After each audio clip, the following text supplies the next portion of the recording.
Magandang tanghali po. Oras na para sa maiinit na balita.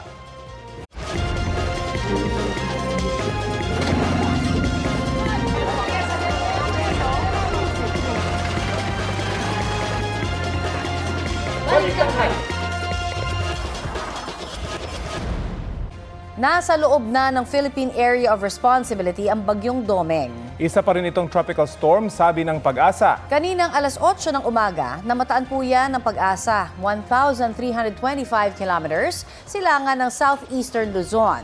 Taglay ang lakas ng hangin na hanggang 85 kilometers per hour. Wala pang nakataas na wind signal sa bansa. Abangan po ang 11 a.m. bulletin ng Pag-asa para sa update. Sa ngayon, walang direktang epekto ang bagyong Domeng sa atin maliban sa inuulan ang Eastern Visayas at Caraga Region dahil sa trough o extension ng bagyo. Base sa forecast kaninang umaga, bukas posibleng maging typhoon ang bagyong Domeng. Pero hindi ito gaanong lalapit sa bansa at sa halip ay unti-unting lilihis pahilagang kanluran hanggang sa makalabas ng PAR sa Lunes.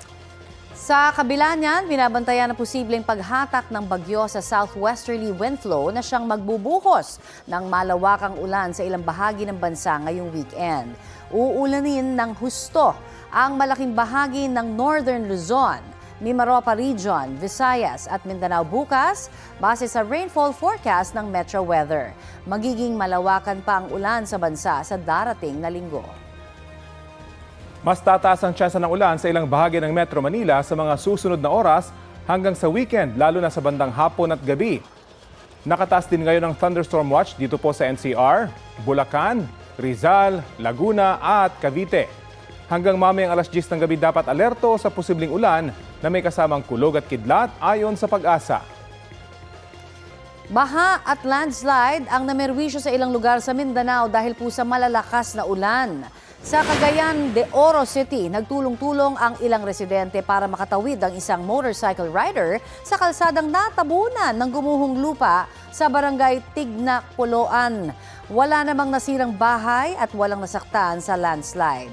Nagmistulang dagat naman ang mga palayan at taniman ng palmera sa barangay Busok sa Bagumbayan, Sultan, Kudarat.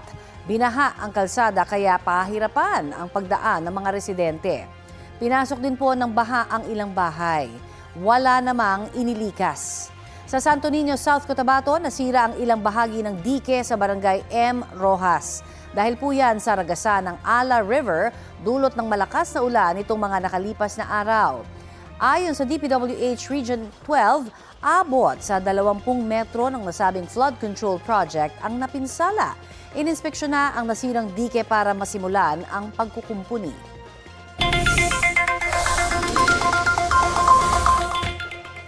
May inaasahang big-time oil price rollback sa susunod na linggo. Ayon sa Oil Industry Management Bureau ng Department of Energy, batay sa 4-day trading, tinatayang may tapyas na 4 na piso sa kada litro ng gasolina. 7 piso hanggang 8 piso naman sa kada litro ng diesel. At 9 na piso hanggang 10 piso sa kada litro ng kerosene. Posible pang magbago yan ngayong Biyernes na huling araw ng trading. Ayon kay Oil Industry Management Bureau Director Rino Abad, ilan sa mga nakikitang dahilan ng pagbaba ng presyo ay ang patuloy na pag-uusap ng Amerika at Iran. Isa sa ilalim sa red at yellow alert ang Visayas grid ngayon pong araw. Ayon sa National Grid Corporation of the Philippines, nakataas ang red alert simula alas 6 hanggang alas 7 ng gabi. Yellow alert naman simula alas 3 ng hapon hanggang alas 6 ng gabi at mauulit po ng alas 7 hanggang alas 10 ng gabi. Mga kapuso, ang ibig sabihin ng red alert ay sagad na o walang reserbang kuryente. Kaya posible ang rotational brownouts. Yellow alert naman kapag manipis ang reserbang kuryente. Ayon sa NGCP, 4 na malalaking coal power plants ang hindi available ngayong Biyernes. Kasabay po ng nakikitang mataas na demand. Normal naman ang operasyon ng Luzon at Mindanao Grid.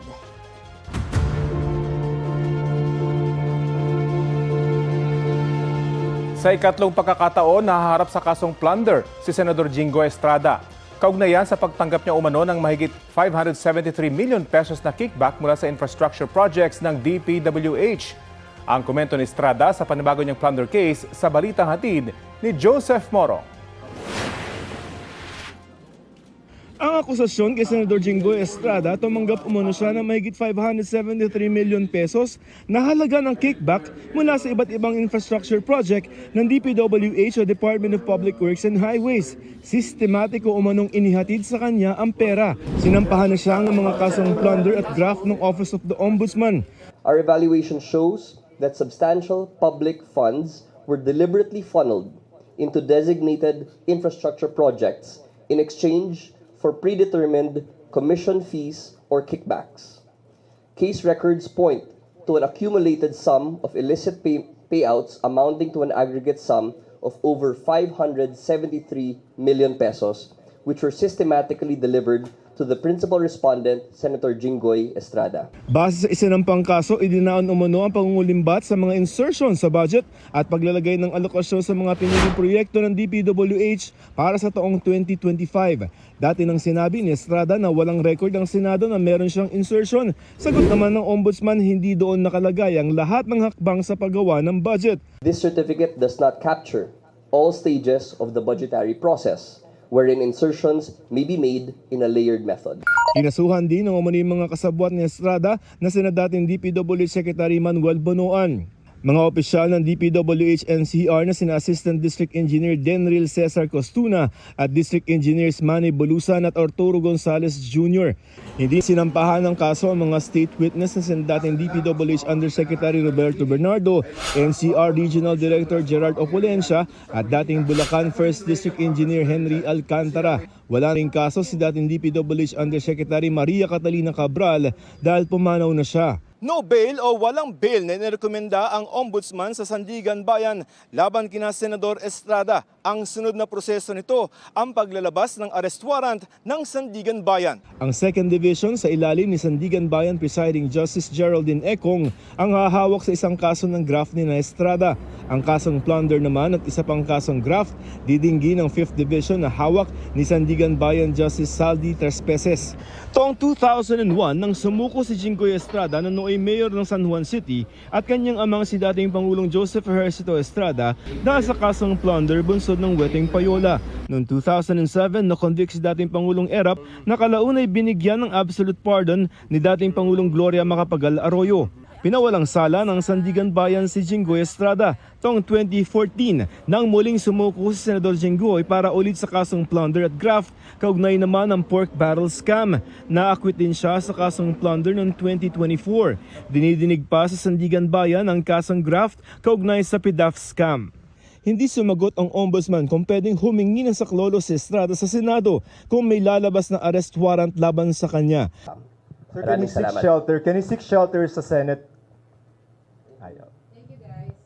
Sagot ni Estrada sa kaso, gagawin niya ang lahat ng mga legal na remedyo. Inihahanda na raw ng kanyang mga abogado ang mga hakbang para maipakita ang aniyang mga irregularidad sa naging proseso at ebidensyang hindi nabigyan ng timbang. Kapansin-pansin daw na mula nang magpalit ng liderato ang Senado ay naging mabilis ang pag-usad sa mga kasong kinasasangkutan ng ilang miyembro ng mayorya. Itinanggi ng Ombudsman ang mga paratang. Hinihingan pa namin ng pahayag si Bonoan at iba pang kinasuhan. Joseph Maurong, nagbabalita para sa GMA News. Sumuko o magpaaresto, yan daw ang ibinigay na options ng Department of the Interior and Local Government kay Senador Jinggoy Estrada. Nahaharap po ngayon sa kasong plunder at graft si Estrada kaugnay sa pagtanggap umano ng mahigit 573 million pesos na kickback mula sa infrastructure projects ng DPWH. Sabi ni Interior Secretary John Vic Remulla, nakakausap na niya kaugnay rito si Estrada. Pag-iisipan daw ng senador ang kanyang gagawin. Wala pang warrant of arrest laban sa senador, gayunman, gagawin daw ng DILG ang mga kinakailangan para sa kaso ni Estrada.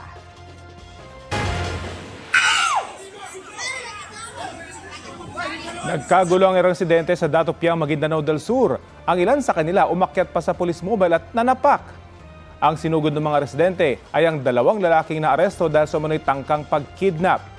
Base sa investigasyon, dinukot ng mga suspect ang isang senior citizen na mangingisda. Nagpumiglas at nakawala ang biktima hanggang makahingi ng saklolo sa mga residente. Sa tulong ng mga pulis sa katabing bayan, naaresto ang mga suspect na kalaunay kinuyog. Mahaharap sa kaukulang reklamo ang mga suspect na wala pang pahayag. Inaalam pa ang motibo nila sa krimen. Nakipag-ugnayan na sa lokal na pamahalaan ng Angeles, Pampanga ang may-ari at kontraktor ng gusaling gumuho. 6 na ang kumpirmadong nasawi sa insidente matapos ma-recover ang isa pang bangkay kanina.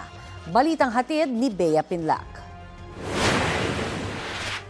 Sa ilalim ng makapal at mabigat na tipak ng semento at iba pang debris, natunton ang isa pang biktima ng pagguho ng gusali sa barangay Balibago, Angeles, Pampanga bandang alas 9 kagabi. Meron po silang naaamoy na panibagong kaya stop operation na naman po at kailangan nilang pasukan ulit at i-search and rescue po yung biktima.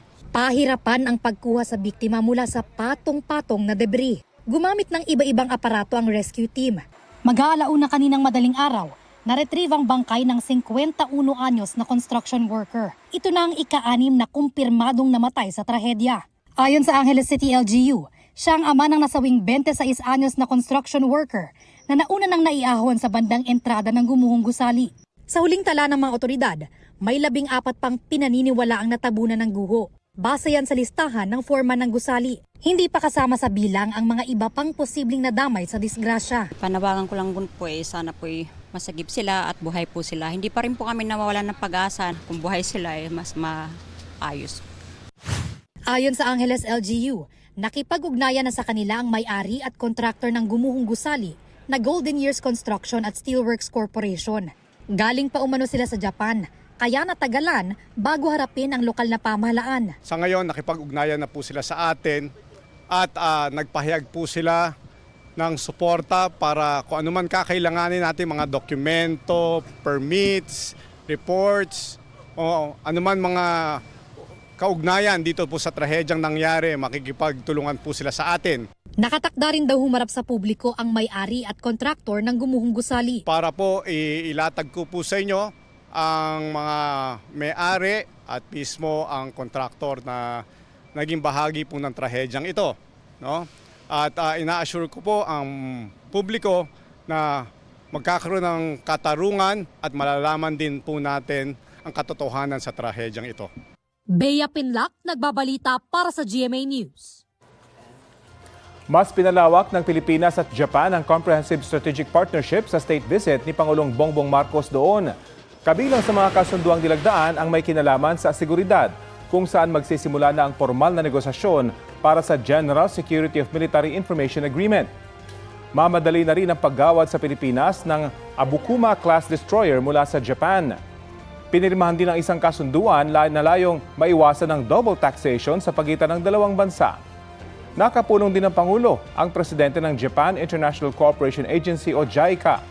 Pinag-usapan nila ang iba't ibang proyekto para sa pagsulong ng infrastructure modernization, healthcare at iba pa.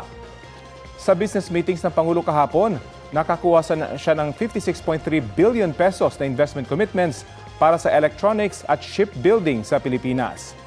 Sinaksihan din ni Pangulong Marcos ang paglagda ng mga pribadong kumpanya sa mga kasunduang may kinalaman sa artificial intelligence, digital marketing at iba pa.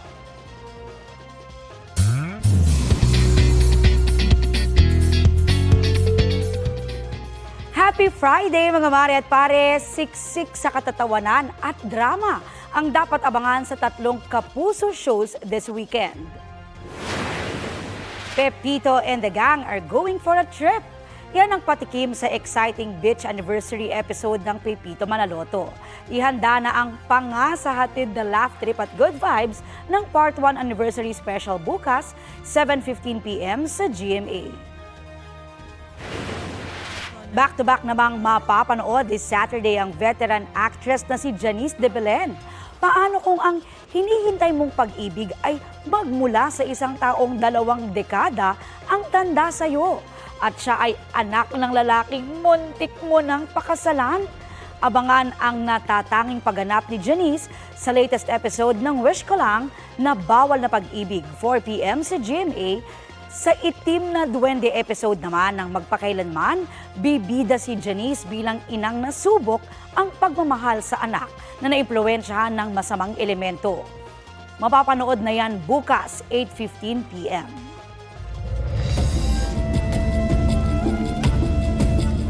Patay ang 5 sakay ng isang dump truck matapos itong tumagilid sa Kabayan, Benguet. Base po sa investigasyon mula sa Bauco, Mountain Province, ang mga sakay ng dump truck at papuntasan ng Bambang, Nueva Vizcaya para sa isang okasyon. Nang nakarating po sa kurbadang bahagi ng Barangay Poblasyon, doon na raw tumagilid ang truck. Kabilang sa mga nasawi ang 2 menor de edad. Mahigit 30 ang sakay ng truck. Marami sa kanila ang sugatan, kabilang ang driver. Patuloy ang investigasyon. Ito na ang mabibilis na balita. Tumagilid ang isang modern jeepney matapos umanong masalpok ng isang armored van sa Quezon Avenue sa Quezon City. Base sa investigasyon ng mga otoridad, hindi bababa sa 15 pasahero ang sugatan sa insidente. Binigyan ng paunang lunas at sinugod sa ospital ang mga biktima. Ayon sa driver ng modern jeep, biglang bumangga sa kanilang likuran ang armored van. Sabi naman ng driver ng armored van, sila ang nasa tama at ang modern jeep ang lumabag sa batas trapiko na nagresulta sa aksidente. Ayon sa mga sakay nitong gwardya, sila ang nakago at biglang umandar ang modern jeep.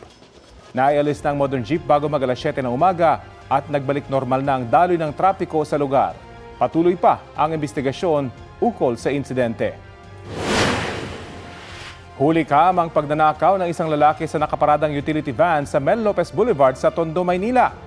Sa video, kita ang pagpasok ng kamay ng lalaki sa bintana ng sasakyan na bahagyang nakabukas. Ilang sandali lang, naabot niya ang isang bag at tuluyang tinangay. Ayon sa barangay, madalas ng problema ng mga residente ang 20 anyos na lalaking nakuna ng video.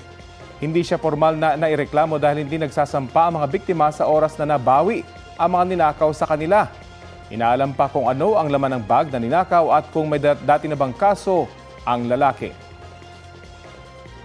Sinampahan ng reklamong obstruction of justice ng PNP-CIDG si Senador Robin Padilla at 6 na iba pa dahil sa pagtulong kay Senador Bato de la Rosa na makaalis sa Senado nitong May 14. Balitang hatid ni Mariz Umali. 2 linggo na mula nang makuhanan ng CCTV sina Senador Bato de la Rosa at Senador Robin Padilla nung umalis sa Senado. Ang makakuha ng CCTV ang naging basehan ng PNP-CIDG sa inirefer nitong reklamong obstruction of justice sa Department of Justice. Pangunahin sa kanilang inirerekomendang kasuhan ay si Senador Robin Padilla. Kinumpirma ni Prosecutor General Richard Fadulion na nakuha na nila ang reklamo ng CIDG bago mag-alas 5 ng hapon. Ayon sa CIDG, kabilang din sa pinakakasuhan ang babaeng security officer ni Padilla na nakunan din sa CCTV. Hindi po yun incidental. It's not a mere hitch ride. It is plano, well-planned, well-coordinated kasi yung may backup vehicle pa. Gayon din ang isang pinsan ni Padilla na may-ari umano ng pick-up na nagsilbing backup vehicle sa pag-alis ng De La Rosa. You know kung ano ang dahilan kung bakit nagkakaroon ng backup. It will serve to serve as security and ensure na makaalis yung main vehicle. Hindi rin daw iisa ang backup vehicle nung gabing yon, pero hindi na nagbigay ng detalye ang CIDG. Sinusubukan pa rin ng GMA News na makuha ang panig ng kampo ng mga pinakakasuhan. Ayon sa source ng GMA News, 7 personalidad ang pinakakasuhan ng CIDG, kabilang ang isang babaeng staff ni Padilla, isang kaanak ng senador, at 4 na John at Jane Doe. Sa isang post sa social media, pinakita ng asawa ni Senador De La Rosa na may mga police mobile sa ancestral home ng senador sa Davao del Sur. Sabay sabing siguruhin daw na lahat ng ginagawa ng mga otoridad ay naaayon sa batas dahil kung hindi, dasal daw niyang mag-self-destruct na sila. Sa isang text message, sinabi ni DILG Secretary John Vic Remulla na tingin daw niya ang presensya ng mga pulis doon ay para ma-recover ang mga baril ni Senador De La Rosa na kinansela na ang mga lisensya at hindi opisyal na paghahanap sa senador. Armed and dangerous daw na maituturing ng mga otoridad si Senador Bato de la Rosa. Pero paniniguro ng PNP, hindi nito mababago ang rules of engagement nila sa pag-aresto sa isang taong pinaghahanap ng batas. It's obvious that he's armed. 117. But it does not change that the PNP will seek all peaceful means of apprehending Senator Bato de la Rosa. What will change, if he ever will be considered as armed and dangerous, is yung ating preparedness, tactical preparedness, as well as the number of personnel that will be deployed in apprehending Senator Bato de la Rosa. Ayon sa PNP Regional Office 11, na-serve na ang order of revocation para sa mga baril ni De La Rosa. Sabi ng abogado ni De La Rosa, maghahain sila ng motion for reconsideration para rito. No, Senator De La Rosa has not been convicted of anything here in the Philippines, and there is no Philippine court which issued any order against him. So to our humble mind, baka nagkamali lang yung PNP. Mariz Umali, nagbabalita para sa GMA News. Tila iniinspeksyon ng babaeng yan na nakatakip ang mukha ang mga alahas sa isang jewelry shop sa isang mall sa Cebu City. Maya-maya, kitang may itinago siyang alahas sa kanyang kaliwang kamay at ibinulsa ito. Ilang beses niya itong ginawa na hindi napapansin ng tindera. Ang mga katabi na nagpapanggap na customer, kasabot pala niya na kinukuha ang atensyon ng tindera. Ayon sa may-ari ng jewelry shop, nasa 3 o 4 na alahas ang natangay na umaabot sa halos 1 milyong piso. Tinutugis pa ang mga salarin at patuloy rin ang investigasyon.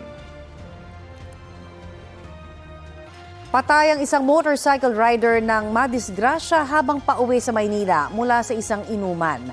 Ang mainit na balitang hatid ni Jomer Apresto. Hindi makapaniwala ang pamilya ng 50 anyos na si alias Romy na wala na ang kanilang padre de pamilya.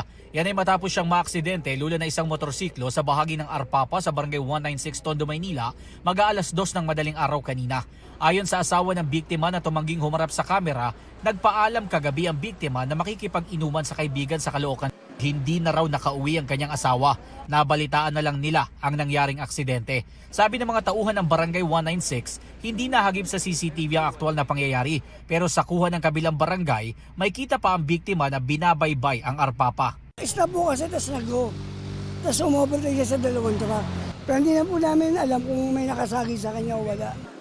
Sabi ng barangay, pinaniniwala ang bumangga sa Center Island ng biktima. Halos mawasak ang motor ni alias Romy. Tumalsik din daw ng ilang metro ang helmet ng biktima bago ito napulot at itinabi ng ilang naglilinis sa kalsada. Sabi pa ng barangay, madalas talagang nagkakaroon ng aksidente sa naturang lugar. Diyan po lagi. Kasi pag-go, umaharurot na po yung mga sasakyan eh. Pasado alas 4 na ng madaling araw nang dumating ang punerarya na kumuha sa bangkay ng biktima. Ayon naman sa kaibigan na huling kasama ng biktima, sinubukan pa nilang pigilang umuwi si alias Romy. Bago siya tumayo, yun yung cellphone niya, nag-picture-picture kami. Sabi namin, baka hindi mo na kaya, huwag ka nang umuwi. O kaya uminom ka muna ng tubig para wag sayang lang yung lasing ko pag uminom ako tubig. Pag pupunta yun sa amin, pag iinom, lagi siyang lasing. Pero nakakauwi naman siya.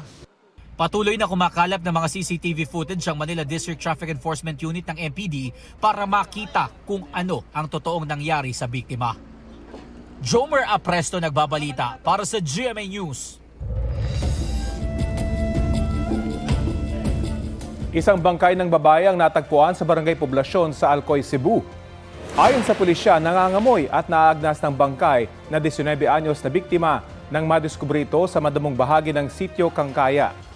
Siya ang ikinakasama ng 30 anyos na Amerikano na report na nawawala ang kalibin niya nitong Martes. Kinumpirma ng mga kamag-anak ang pagkakakilanlan ng biktima sa pamamagitan ng nakitang tattoo shades at panali ng buhok. Sa investigasyon ng mga otoridad, ibinenta ng biktima ang kanyang tablet sa tricycle driver na si alias Abat. Natunton ang 42 anyos na suspect sa pamamagitan ng GPS locator na nasa tablet. Kwento ng suspect sa pulisya, sumakay sa kanyang tricycle ang biktima. Napatay niya ang babae dahil hindi raw agad nagbigay ng 150 pesos na pamasahe. Doon na niya itinapon ang bangkay sa sitio Kangkaya. Ayon sa pulisya, kilalang magnanakaw at gumagamit ng iligal na droga ang suspect. Umaasa naman ang ina ng biktima na makulong ng matagal ang suspect. Patuloy ang investigasyon sa insidente. Patay ang isang kagawad matapos pagbabarilin sa isang barangay hall sa Calasiao, Pangasinan. Sa kuha ng CCTV, bumaba ang angkas ng isang motorsiklo tsaka pumasok sa barangay hall ng Poblasyon East nito pong Miyerkules ng gabi. Binaril niya ang lalaking nakahiga sa folding bed. Pero pumalya ang baril kaya't nakatayo at nakatakbo ang biktima. Hinabol siya ng suspect at binaril sa likod. Halos madapa ang biktima, makatakas lang sa gunman pero hindi siya tinigilan. Binaril ulit ng suspect ang biktima sa labas ng barangay hall bago tumakas. Sa investigasyon ng pulisya, nagtamo ng 4 na tama ng bala ng baril ang 31 anyos na barangay kagawad. May mga tinitingnan ng anggulo ang mga otoridad pero hindi muna isinapubliko habang tinutugis pa ang suspect at posibleng kasabwat. Wala raw kilala ang mga kaanak na kaaway ng biktima. Halos magkakasunod ang habulan, putukan, iyakan at sagutan sa Senado. Kaya binansagan ng ilan na Senate flicks ang mga pangyayari doon. Sabi ng ilang political analyst, hindi yan maganda sa imahe ng demokrasya. At kung tuloy-tuloy ang ganyang sitwasyon, taong bayan ang talo. Balitang hatid ni Sandra Aguinaldo. Why are we railroading this process, Mr. President? You're gonna just ram down our throat something that numbers can dictate. I move that we divide the House. Isa na ito marahil sa pinakamainit na mga tagpo sa kasaysayan ng Senado. Ang mainit na debateng nag-ugat sa mosyon sa pag-ambyenda sa rules para payagan na makaboto online ang isang senador kung hindi siya makadalo ng pisikal sa sesyon. Nauwi sa sagutan ng ilang taga-mayorya at minorya na tila ba nagkapersonalan na. Madam President, without giving meaning to anything, ito pong mahirap kasi kung wala po tayong legal background dito. Kaya sinasabi ko na nga po, hindi po bagong motion ito eh. Hindi siya bagong motion. Madam Sabi na bagong President, motion. point of order. Ad hominem. Sinasabi ko lamang po, ang sinasabi Madam ko lang, President, kanina ko po sinasabi. Hindi po tama yun. Section Nasasabihin yung kasama 136. niya Pwede po ay ba? walang Session is kinalaman, suspended. Pwede po walang bang alam sa pagbigyan? batas. Umabot pa sa tila, nagbukas ng mga sugat na hindi pala naghilom. Yan ay nang emosyonal na balikan ni Senate President Pro Tempore Loren Legarda kay Senador Kiko Pangilinan ang kanyang karanasan ng canvassing ng 2004 presidential elections. Si Pangilinan ang co-chair ng National Board of Canvassers noon nang questionin ni Legarda ang resulta ng botohan. Are we now curtailing my right to speak, Mr. President? Please know that I would never curtail your right to speak. Just as in 2004, I believe you were seated, and I was a vice presidential candidate of FPJ then, and my microphone was closed, and my right to speak was closed, was not given. I remember that time now, and the word noted was said to me. Can be discussed. Pero bago ang walkout ng minorya noong Martes, nauna nang nagkagilian si Pangilinan at Senador Robin Padilla dahil sa kanya umunong pagtaas ng boses. Paano natin pag-uusapan yung ibang... And for the record, Mr. President, I still have the floor. Ako ba natakot? Ako nang takot sa iyo. Ikaw nga naninigaw. Ikaw naninigaw, ako nanakot. Sir, ako Makita mo, iba meaning sa'yo ng sigaw at tumasok po siya. Okay ba yun? At matapos ang putukan sa Senado, lumutang din ang samaan ng loob. Some of you I've known for 20 years, 10 years, and I didn't even hear any of you say, kamusta na kayo dyan? Napakasakit na sa akin. Sobrang sakit. Nariyan pa ang sunod-sunod na palitan ng liderato ng Senado. Mula May 2024, nagkaroon na ng 4 na Senate President. Si Senador Mig Zubiri na pinalitan ni Senador Chis Escudero na sinundan ni Senador Tito Soto at ngayon si Senador Alan Peter Cayetano. Ang biro ng ilan sa social media sa dami ng ganap sa Senado, tila nanonood na raw tayo ng Senate flicks. Nababahala rito si dating Senate President Franklin Drilon. Pinapakita raw kasi nitong hindi matatag ang liderato sa Senado. Sa 24 na taon na ako sa Senado, ito ang pinaka-unstable leadership. 13-11, pagkatapos yung isa sa 13, nagtatago on the run. Kaya effectively, ang boto 12 lamang.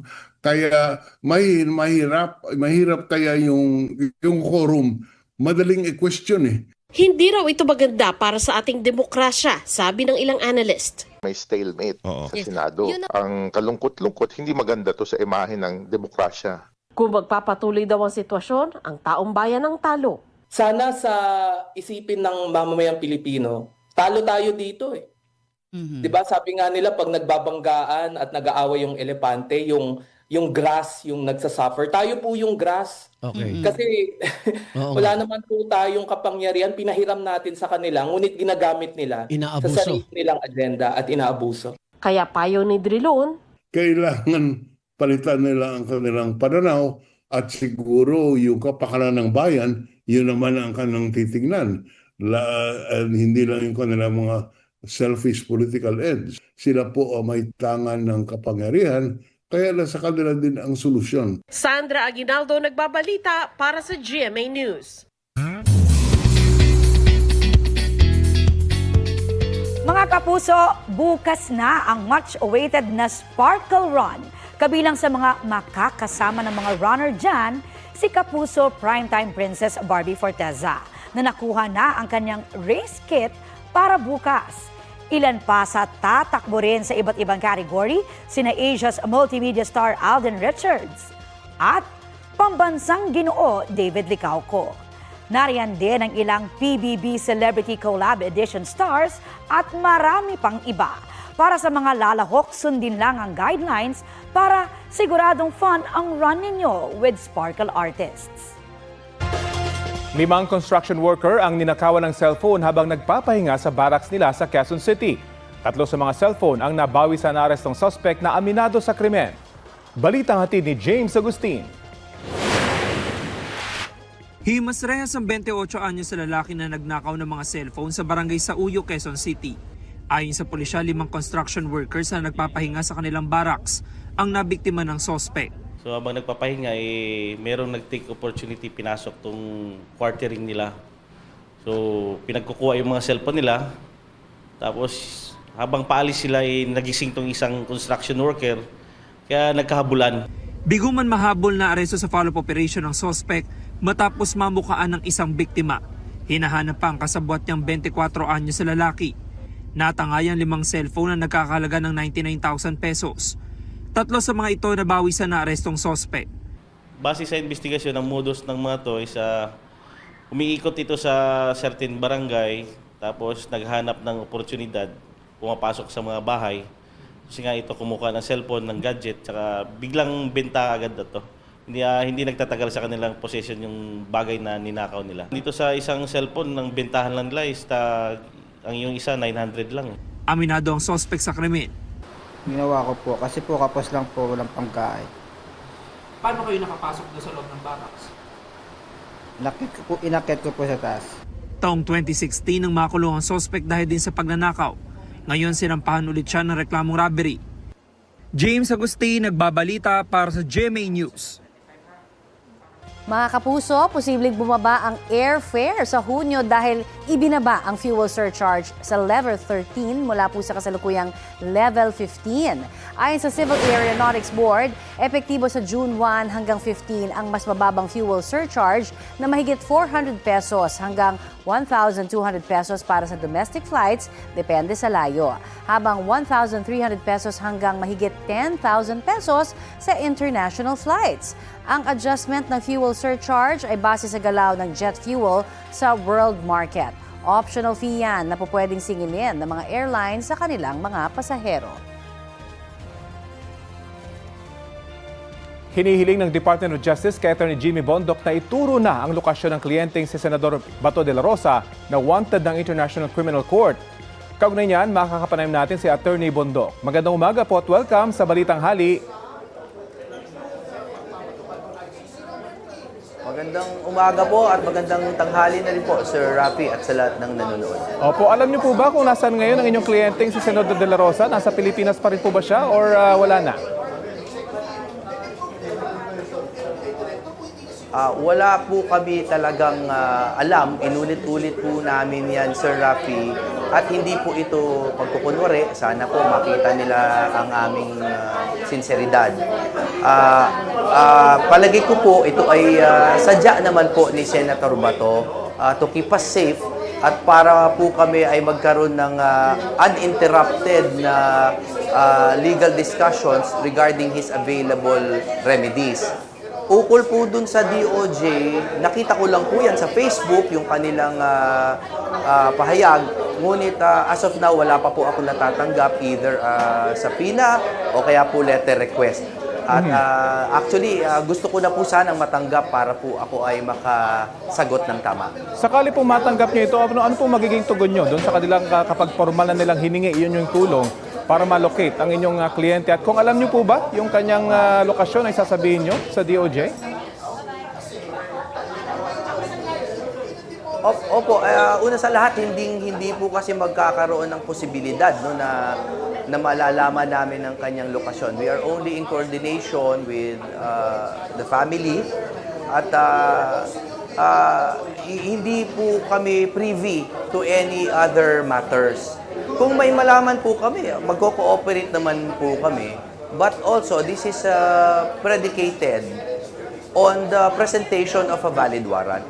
Sana po, kasi hanggang ngayon po, sa araw po na ito, sa oras na ito, wala pa kaming natatanggap na kopya ng warrant na dumaan po sa... kahit po yung ICC warrant, hindi ko pa po yung nakita except yung sa internet.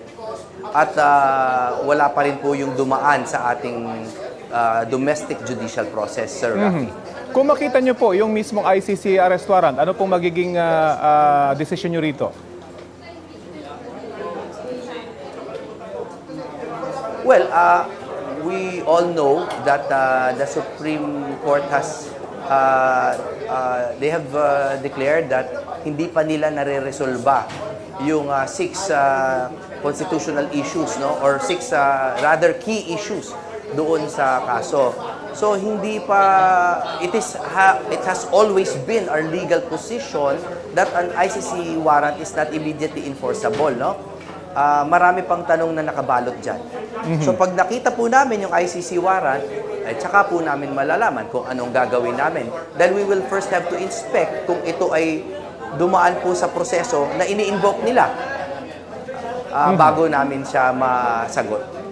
Denied na po yung TRO na hiniling ni Senator Bato sa Korte Suprema. Ano pong legal remedies ang ginagawa o gagawin po ninyo ngayon? Opo, ayon naman po sa rules, pwede pa kaming mag-motion for reconsideration. Yan po ang hinahanda namin ngayon. Pasensya na po, Sir Rafi, hindi namin maibigay yung mga detalye niyan dahil sa judice. No? Pero mag-motion for reconsideration kami at hint, ang kasali dyan ay yung mga bagong nangyari, bagong kaganapan, mga supervening events. Dahil po may mga bago pong deklarasyon ng DOJ na huhulihin na nila si Senator Bato at meron silang 225,000 na police force, etc. Marami pa po. Tungkol po sa paghuli sa inyong kliyente, baka may gusto po kayo linawin tungkol sa inyong naging pahayag dati na pwedeng i-serve yung warrant through you, through the lawyers. Baka meron po kayo gustong linawin doon.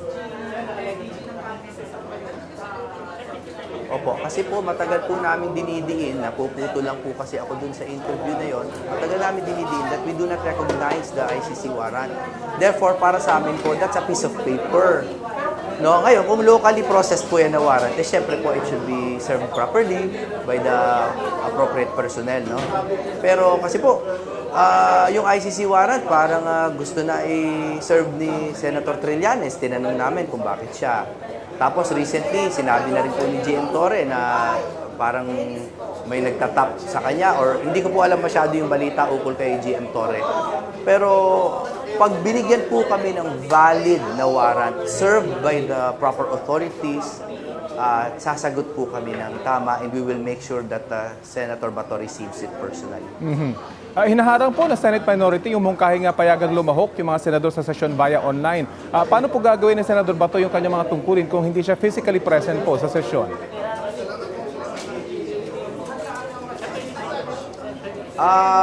Maganda po yung pahayag recently nila Congressman Paulo Marcoleta, no, na he revealed that 2 weeks ago, pati po ang lower house ay meron na ring approved na rules on teleconferencing or attending their sessions via technological means. So hindi naman po malaki ang pagkakaiba ng House sa Senado. So ang gusto lang po namin ay to immunize the Senate from external politics. At kung sa palagay ko lang, no, sa palagay ko lang to, this is my humble opinion, na kapag pinayagan po sila na mag-attend via teleconference, at least mawawala na po yung mga akusasyon ng iba, hinala ng iba na hinuhuli lamang sila Senator Marcoleta, Bongo, Jinggoy, Bato, etc. Para lang hindi sila makaboto. So pag pinayagan po yung teleconferencing, mawawala na po yung hinala na iyon. Okay, abangan po natin yung mga update dyan. Maraming salamat po sa oras na binahagi nyo sa Balitang Halik. God bless po sa inyo lahat. Yan po si Attorney Jimmy Bondoc. Bukod sa kanyang fashionable at kikay personality, may ibang side pa raw ni Heart Evangelista ang mapapanood sa The People Have Spoken. Madali raw napayes si Heart as host ng original Kapuso game show dahil gustong-gusto niyang makipagbalitaktakan. Makikita nga raw sa bawat episode ang pagiging machika niya. Para naman sa katandem niyang si Sean Lucas, surreal pa rin daw ang pakiramdam na maging game master with Heart.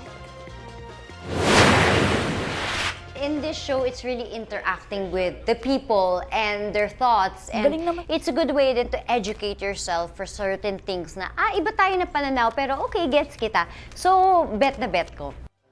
Super excited ako pumapasok ako sa set, ganun, whenever we do something for it, kasi it's totally new to me. Kaya, I'm just trying to take it all in. Sa media conference ng game show, sinubukan ng ilang media friends makipagpulsuhan sa studio audience. Basta tatandaan, sa The People Have Spoken, POV mo ang panalo. Mapapanood na yan sa Kapuso Network starting June 6 ng 6:15 p.m. Lumapit ang isang lalaki naka-helmet habang nag-aayos ng paninda ang isang babae sa Molave, Zamboanga del Sur. Maya-maya, bigla niyang hinablot ang kwintas ng tindera mula sa likod. Hindi na nahabol ng biktima ang tumakas na kawatan. Kwento ng anak ng biktima, may bibili na halagang 30 pesos ang lalaki pero buong 500 pesos ang kanyang pera.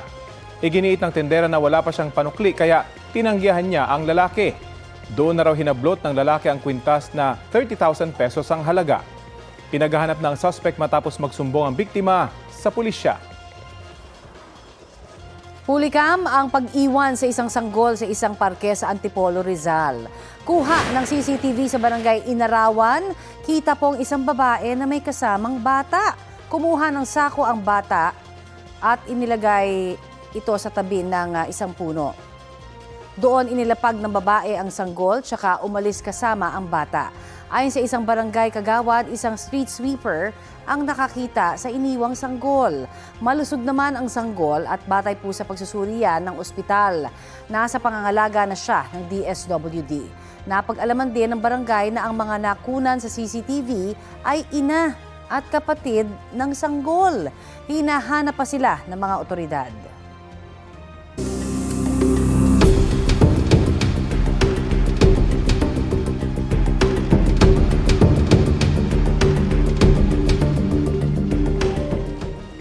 Sa Lunes, June 1 ang deadline ng kampo ni Vice President Sara Duterte para sumagot sa summons ng Senate Impeachment Court. Sa summons, pinaharap ang Vice Presidente sa Senate Impeachment Court at pinasasagot sa 4 na articles of impeachment. Kapag sumagot na ang Vice, 5 araw naman ang ibibigay sa House Prosecution Panel para tumugon. Mula nitong May 2 hanggang 15, may travel authority ang Vice na bumiyahe sa the Netherlands, South Korea, Belgium, Germany at United Kingdom. Wala pang abiso ang kanyang tanggapan kung nakabalik na siya sa bansa. Nangangamba si House Prosecutor Lordan Suwan na baka maapektuhan ang impeachment trial ngayong may tensyon sa pagitan ng Senate Majority at Minority. Nauwi sa walkout nitong Martes ang pagtutol ng Senate Minority sa mosyong payagang dumalo online sa sesyon ang mga senador. Tutol din ang ilang miyembro ng House Prosecution Team na payagang dumalo online ng Senator Judges sa paglilitis kay VP Duterte. Mga kababol, sino ba to na papasok daw sa Bubble Gang para maghatid ng good vibes at magpasaya this Sunday? Ang clue, hinabol, tumakbo at nadapa pa siya sa hagdan para lang makapasok sa sesyon ng katatawanan. Kaya naman mga kababol, walang a-absent ngayong linggo sa Bubble Gang. 6:15 p.m. po yan sa GMA. 7 manggagawa mula sa iba't ibang kumpanya ang binigyang parangal sa 2026 Tower o the Outstanding Workers of the Republic Awards. Ayon sa Rotary Club of Manila na nangangasiwa sa Tower Awards, ang 7 manggagawa ay nagdisenyo o nagdevelop ng sistema para mapabilis at mapabuti ang proseso sa kani-kanilang mga trabaho. Pinili ang awardees mula sa mga kumpanyang nakarehistro sa Philippine Economic Zone Authority o PEZA. Ang Tower Awards ay binibigay para kilalanin ang pagsisikap, pagiging innovative at ang ambag sa ekonomiya ng mga manggagawa. Layunin din daw nito na pataasin ang moral ng mga manggagawa at palawakin pa ang kanilang mga oportunidad. Sa ibang balita, tumagilid ang isang truck sa bahagi ng South Luzon Expressway sa Bikutan. Base sa investigasyon, nabangga ng truck ang concrete barrier sa kalsada hanggang mawalan dito ng kontrol ang driver at tumagilid. Tinamaan din ng truck ang kasunod na freezer van. Sugatan ng driver at isa pang sakay ng truck, pati ang driver ng freezer van. Wala silang pahayag. Ayon sa PNP Highway Patrol Group, natanggal na ang truck sa kalsada. Gagawin daw agad ng DILG ang mandato nito sakaling lumabas ang arrest warrant ng Sandigan Bayan laban kay Senador Jinggoy Estrada. May ulat on the spot si Mariz Umali. Mariz? Connie, susuko man o aarestuhin, gagawin daw ng DILG at PNP ang lahat para i-serve ang arrest warrant para sa kanya oras na ilabas na ito ng Sandigan Bayan. Kasunod nga ng pagsasampa ng plunder at graft cases ng Office of the Ombudsman laban kay Senador Jinggoy Estrada at iba pa niyang kapwa-akusado sa Sandigan Bayan kahapon para sa umano'y pagtanggap ng 573 million pesos na halaga ng kickbacks, tinawagan daw ni DILG Secretary Remulla si Senador Jinggoy Estrada. Binigyan daw niya ito ng opsyon kung susuko ba o aarestuhin oras na lumabas ang warrant of arrest. Sagot daw ni Estrada ay pag-iisipan ito. Pero mas malamang daw na susuko ito. Hiniling lang daw ng Senador na mabigyan siya ng pagkakataon na sumailalim sa knee replacement surgery. Sagot daw ni Secretary Remulla ay nakasalalay sa Sandigan Bayan ang desisyon kung pahihintulutan ito at hahayaang sumailalim sa hospital arrest. Kung magsasurrender si Estrada, dadaan pa rin daw ito sa karaniwang police processing, kabilang ang pagkuha ng litrato, medical examination, pag-check ng records at pagtitiyak na fit for trial bago dalhin sa Sandigan Bayan. Ayon pa sa DILG chief, hindi nila hihintayin ang pagsasurrender ni Estrada kung mauunang mailalabas ang warrant of arrest. Sabi niya, whatever comes first at gagawin nila ang kinakailangang aksyon. Kaugnay naman sa investigasyon ng CIDG sa shooting incident sa Senado at sa pagtakas ni Senador Bato de la Rosa, sinabi ni Secretary Remulla na tinitingnan din kung may iba pang mga senador na sangkot sa umano'y pagtulong sa pagtakas ni de la Rosa, partikular yung mga nasa mayorya, kasama sa pinag-aaralan ng posibleng mga nagbigay ng utos sa mga tauhan ng Office of the Senate Sergeant at Arms na magpaputok at tumulong sa senador. Mahalaga raw na matukoy kung sino ang utos sa mga nasasangkot. Samantala, ibinahagi naman ng PNP na patuloy ang pagtuntun sa mga posibleng kinaroroonan ni De La Rosa, kabilang ang mga kilalang address nito at mga lugar na madalas puntahan. Apela ni Remulla kay Senador De La Rosa, sumuko na lang para hindi umabot sa hindi niya kagustuhan ang mangyari. Tiniyak niya na igagalang ang mga karapatan ng senador at tatratuhin ito bilang an officer and a gentleman. Tungkol naman sa posibleng koneksyon ng Senate shooting sa pagtakas ni De La Rosa, sinabi ni Remulla na patuloy pa nilang iniimbestigahan ito. Bagamat wala pa umanong konklusyon, anya, hindi siya naniniwala sa mga coincidence. Yan ang pinakasariwang balita mula rito sa Camp Karingal. Balik sa iyo, Connie. Maraming salamat, Mariz Umali. Kahit bunso ng pamilya, may maturity ng ipinamalas ang isang estudyante sa Calamba, Laguna. Siya lang naman ang #1 motivator ni Mami. Kapag kagaya niya ang anak ninyo, siguradong walang bad mood o bad hair day. Uber sa confidence ang 10-year-old na si Jiro Garcia sa kanyang recognition day. Gayun din ang mommy niyang si Lelay, rocking her lila o lilac-colored hair. Pag-amin ni Mami, plano niyang ibalik sa itim ang kanyang buhok for the occasion. Nagbago raw ang desisyon niya nang sabihin ni Jiro na purple looks good on you. Ang green flag moment ng bata patunay na deserve ang natanggap niyang Multiple Intelligence Award. May higit 400,000 views na ang video at certified Trending! Ayun, lila dahil purple. Ganda. Cute ni Mami. Supportive. Yes, happy weekend po sa ating lahat. Yan po ang maiinit na balita ngayong tanghali. Ako po, si Connie Sison. Rafi Tima po. Kasama nyo rin po ako, Aubrey Carampel. Ito po ang GMA News. Walang kinikilingan, walang pinoprotektahan. Noon at ngayon, serbisyong totoo.